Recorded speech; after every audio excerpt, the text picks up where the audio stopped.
ஆண்டவராகிய இயேசு கிறிஸ்துவின் நாமத்தினாலே உங்களை நான் வாழ்த்துகின்றேன்.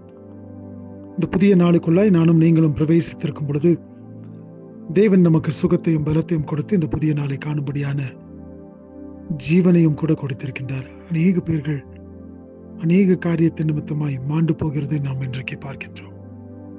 அது மாத்திரம் அல்லாதபடிக்கு அநேக பலவீன நிமித்தமாக, வியாதியின் நிமித்தமாக கஷ்டப்படுவதை நம்ம பார்க்கிறோம். ஆனால் இன்றைக்கு நமக்கோ, இந்த வசனத்தை கேட்டுக்கொண்டிருக்கின்ற உங்களுக்கோ தேவன் அப்படிப்பட்ட ஒரு நிலைமை வராதபடிக்கு நம்மை பாதுகாத்து வழிநடத்தி தப்புவித்து இந்த ஒரு புதிய நாளுக்குள்ளாய் நானும் நீங்களும் கடந்து வரும்படியாக தேவன் கிருபை பாராட்டி இருக்கின்றார். அவருடைய நாமம் மாத்திரமே மகிமைப்படுவதாக. அவர் ஒருவரே உன்னதங்களிலே வீற்றிருக்கின்ற ஒரு தேவன். அவர் ஒருவரே பெரிய அதிசயங்களை செய்கின்றவர். ஆகினாலே தேவனுடைய நாமம் மகிமைப்படட்டும். இந்த நாளிலும் கூட உங்களோடு கூட சேர்ந்து ஏசாயா தீர்க்கதரிசியின் புஸ்தகம் 62வது அதிகாரத்தின் 2வது வசனத்தை வாசிக்கின்றேன். Isaiah chapter 62 verse 2. ஜாதிகள் உன் நீதியையும் சகல ராஜாக்களும் உன் மகிமையையும் காண்பார்கள். கர்த்தருடைய வாய் சொல்லும் புது நாமத்தால் நீ அழைக்கப்படுவாய். இதற்கு முன்பதாய் பார்க்கும் பொழுது கர்த்தருடைய பிள்ளைகளை குறித்து இது சொல்லப்படுகின்ற ஒரு வார்த்தையாய் காணப்படுகிறது.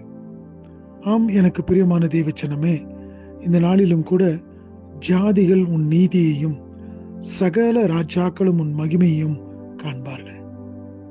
நிச்சயமாய் தேவனுடைய பிள்ளைகளாய் நாம் காணப்படுகின்ற வேளைகளிலே இப்படிப்பட்ட ஆசீர்வாதங்கள் நம்மை சுற்றிலும் நடக்கக்கூடியதாய் காணப்படுகிறது. அது மாத்திரமல்ல, கர்த்தருடைய வாய் சொல்லும் புது நாமத்தால் நீ அழைக்கப்படுவாய்.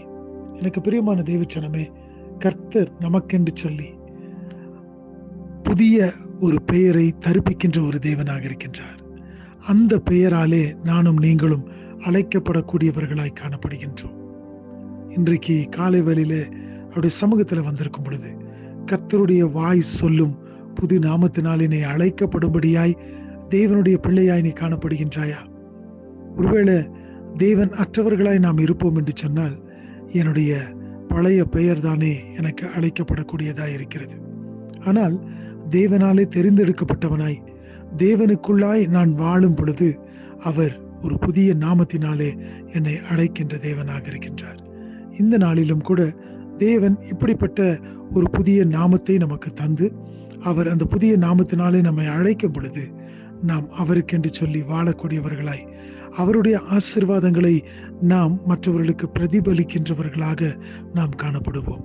இந்த நாளிலும் கூட அப்படிப்பட்ட ஒரு ஆசீர்வாதத்தை தேவன் நமக்கு தந்து நம்மை நடத்துவாராக. இந்த நாள் முழுவதும் தேவனுடைய பிரசன்னம் நமக்கு முன்பதாக சென்று எல்லா காரியத்திலும் நம்மை ஆசீர்வதிக்கட்டும். தேவன் தாமே உங்களை ஆசீர்வதிப்பாராக. ஆமென்.